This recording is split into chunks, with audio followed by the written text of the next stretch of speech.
नमस्कार। देश परदेश में आपका स्वागत है। आज एक ख़ास दिन है।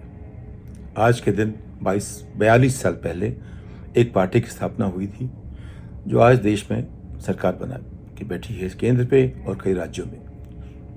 सबसे महत्वपूर्ण पार्टी आज देश की है। उसके 300 से ज़्यादा सांसद हैं लोकसभा में और 100 के आसपास या उसके ऊपर है राज्यसभा में।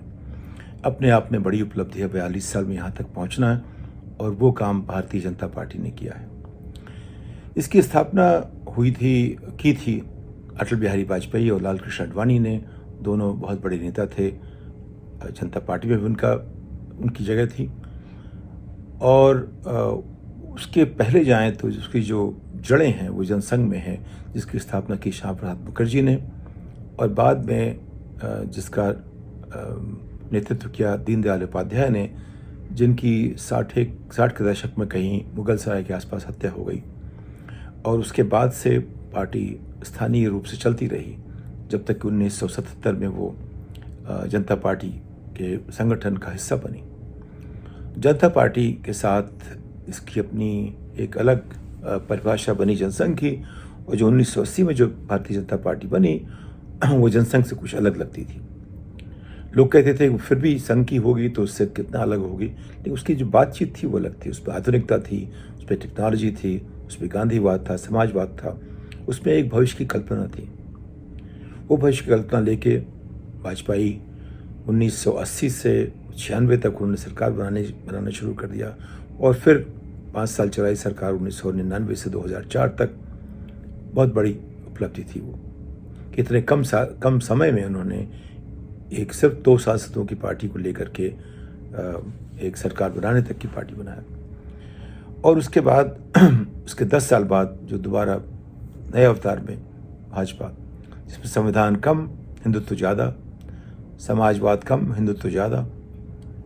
तो अगर आप देखते चेहरा जो 1980 में बनाई गई पार्टी का था और आज का, वो दिन और रात की तरह का फ़र्क है। आप पहचान नहीं पाएंगे उस पार्टी को जिसकी स्थापना हुई थी। तो आज दो चीज़ें हुई। नरेंद्र भाई ने कहा कि भारतीय जनता पार्टी को श्रेय जाता है कि आज जब 2 खेमों में दुनिया बटी हुई है, भारत बीच में खड़ा है। उसकी अपनी जगह है। उसकी अपनी जगह क्या है वो तो सोचने की बात है, किस हद तक हो सकती है वो भी सोचने की बात है।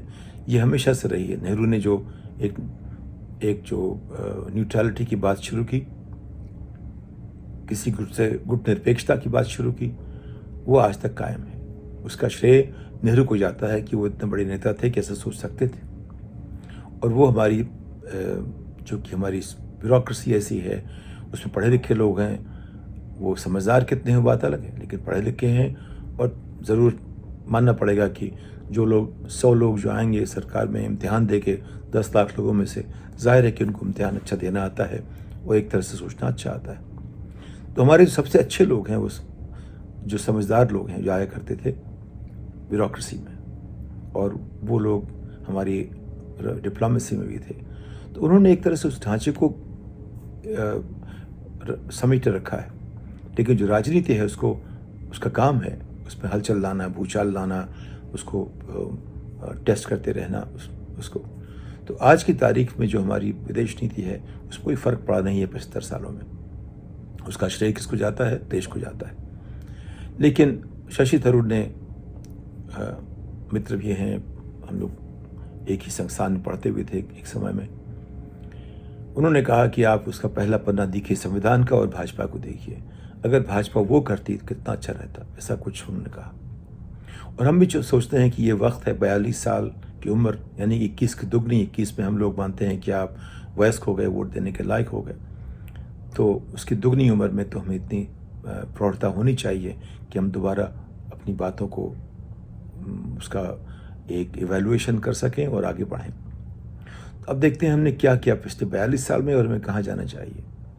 तो 42 साल की जो यात्रा रही है, हमें लगता है उसके जो सपने सारे तो उन्होंने पूरे कर लिए हैं। सिर्फ एक सपना बाकी है, वो है कॉमन सिविल कोड का। अब वो कितना मुश्किल है, कितना आसान है, कब होगा, बात अलग है। लेकिन उनके अपने जो सपने पूरे हो गए, तो सपने पूरे होने से एक नुकसान होता है कि अगर सपने हमारे पूरे हो गए तो फिर आगे क्या करना चाहिए। एक दिशाहीनता उससे आती है हमें लगता है कि भाजपा के कार्यकर्ताओं में और उनके जो भक्त लोग हैं उनमें एक वो दिशाहीनता दिखती है। वो दिशाहीनता प्रकट होती है, यहाँ उस मुसलमान की को पीट दिया, वहाँ उस अखबार वाले को बंद कर दिया, वहाँ यानी कि अगर आपके पास दिशा नहीं है तो आप ऐसे काम करते हैं जिनका कोई संदर्भ नहीं होता, और उन सब को अगर आप जोड़ें तो एक भी भयावह तस्वीर निकलती है। मुझे लगता है कि यति सहजानंद एक अपवाद हैं, मैं मानना चाहता हूँ, लेकिन अगर ऐसे अपवाद कई सारे हो गए तो सोचना पड़ता है कि ये क्या कोई सुनियोजित तो नहीं है। अगर सुनियोजित है तो क्या उसके पीछे कोई एक बड़ा दर्शन तो नहीं है। अगर वो दर्शन है तो किसका दर्शन है। अगर आप उस तरह से देखना शुरू करें भारतीय जनता पार्टी की बात को, तो लगता है कि जो श्यामा प्रसाद मुखर्जी ने जनसंघ बनाई थी और दीनदयाल उपाध्याय ने जो उसका आखिरी अध्यक्ष थे जिनकी हत्या हुई थी वहाँ, आखिरी कम से कम ऐसे अध्यक्ष जिनका जिक्र होता है, जिनको लोग मानते हैं, जिनका पार्टी पर बहुत प्रभाव था, मुझे उनके बाद वाले अध्यक्ष जनसंघ के याद नहीं आते। तो यानी कि उनका कोई ऐसी भूमिका नहीं रही जो हम याद रख सकते। खैर, अगर उपाध्याय जी को माना जाए जो जनसंघ के मार्गदर्शक थे, प्रेरक थे, तो उनकी जो जनसंघ थी और जो अटल बिहारी वाजपेयी भाजपा थी उसमें काफ़ी फ़र्क था। वो फ़र्क दिन रात का दिखता है मुझे, और आज की तारीख में दोबारा ज़रूरत है सोचने की कि कैसे जो पार्टी सहिष्णुता, गांधीवाद, समाजवाद, आधुनिकता, टेक्नोलॉजी, इन सब को लेकर जिसका जन्म हुआ 1980 में, वो पार्टी एकाएक कैसे हिंदुत्ववाद, अंधविश्वास, थाली ताली और विज्ञान से एकदम दूर भागने वाली, और जो हमारे जो मूल मंत्र जो हमारे हैं, सर्वधर्म समभाव और वसुधैव कुटुंबकम, उनका जाप करते हुए उनसे दूर भागने वाली, ये ऐसा कैसे हो गया, ये ऐसा विकार कैसे आ गया। तो अगर भारतीय जनता पार्टी 1980 वाली जो असली पार्टी थी, तो भारतीय जनता पार्टी 2022 वाली वो विकार की तरह दिखती है। तो वो पार्टी कौन सी है, 80 वाली है कि 22 वाली? 20-22 वाली है। 1980 या 20-22, ये कौन सी पार्टी आज हमारे शासन कर रही है, हमारी सरकार चला रही है? तो ये एक सवाल पूछने का है, और मुझे लगता है कि अगर वो दिशाहीनता मान ली जाए कि जो इतनी बातें हो रही हैं वो सब दिशाहीनता की वजह से हैं, क्योंकि सपने सारे पूरे हो गए, तो फिर नए सपने देखना शुरू कीजिए। एक सोचिए कि मैं हमेशा कहता रहता हूँ कि अगर आप गाड़ी चलाएंगे और आपकी आंखें जो रियर व्यू मिरर में जो पीछे देखने वाले शीशे पे टिकी रहेंगी, तो कोई ना कोई दुर्घटना होगी, आप आगे नहीं जा पाएंगे, आप स्पीड ठीक नहीं होगी, और जो भी होगा उसका परिणाम एक में 10 अरबों में एक बार शायद अच्छा निकल जाए, लेकिन परिणाम अच्छा नहीं होगा। मुझे लगता है कि जो आज की पार्टी है कुछ इस तरह कर रही है, हमेशा भूत की बात करती है, हमेशा हर बात पे जो है 2000 साल पहले में जाना पड़ता है समझने के लिए। लेकिन 1980 की पार्टी में ऐसा नहीं था, उसमें एक आगे देखने की कम से कम लालसा तो थी। तो आज क्या करना चाहिए इस पार्टी को? क्या ये 42 साल के बाद हिंदुत्व की तरफ जाएगी या भविष्य की तरफ जाएगी? भूत का रास्ता अपनाएगी कि भविष्य का रास्ता अपनाएगी? टेक्नोलॉजी लाएगी, लोगों को मजबूत करेगी दिमाग से, या सिर्फ वो भगवा रंग से? देखिए, जितनी चीज़ें हो रही हैं, नाम बदल के, जैसे मैंने आपसे बातचीत कल परसों की होगी, उससे किसी भी समाज का, देश का, राज्य का, संस्था का, किसी का फ़ायदा नहीं होता नाम बदलने से। नाम बदलना एक कमज़ोरी है। नाम बदलना का मतलब हुआ कि हमारे पास कुछ और करने के लिए नहीं है, तो वो नाम बदलने वाली बात हो गई।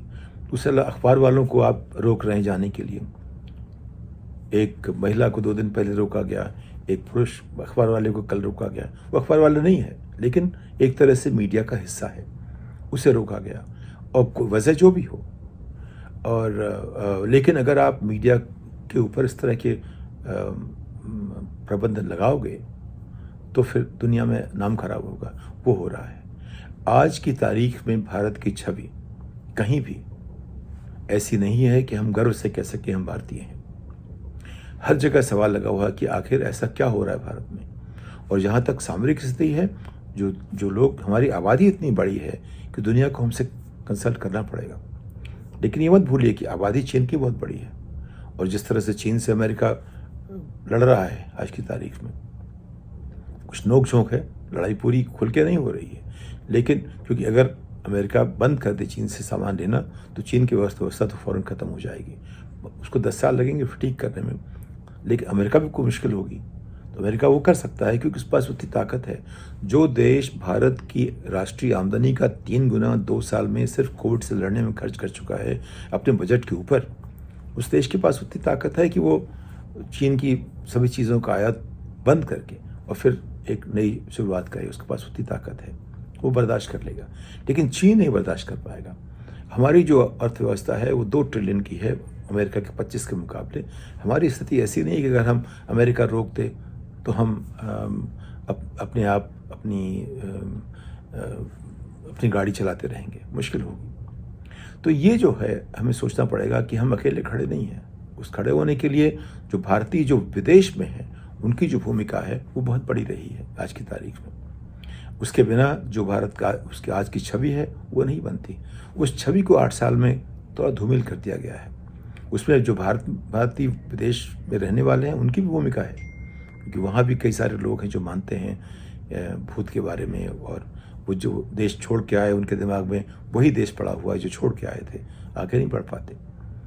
तो अभी मौका है फिर से भारतीय जनता पार्टी के पास दोबारा सोचने का कि जो बात 1980 में शुरू की थी, हम 2022 में यहाँ पहुँचे हैं, ये क्या रास्ता हमने सोचा था, जाना था, इसकी योजना बनाई थी, या ये विकार है?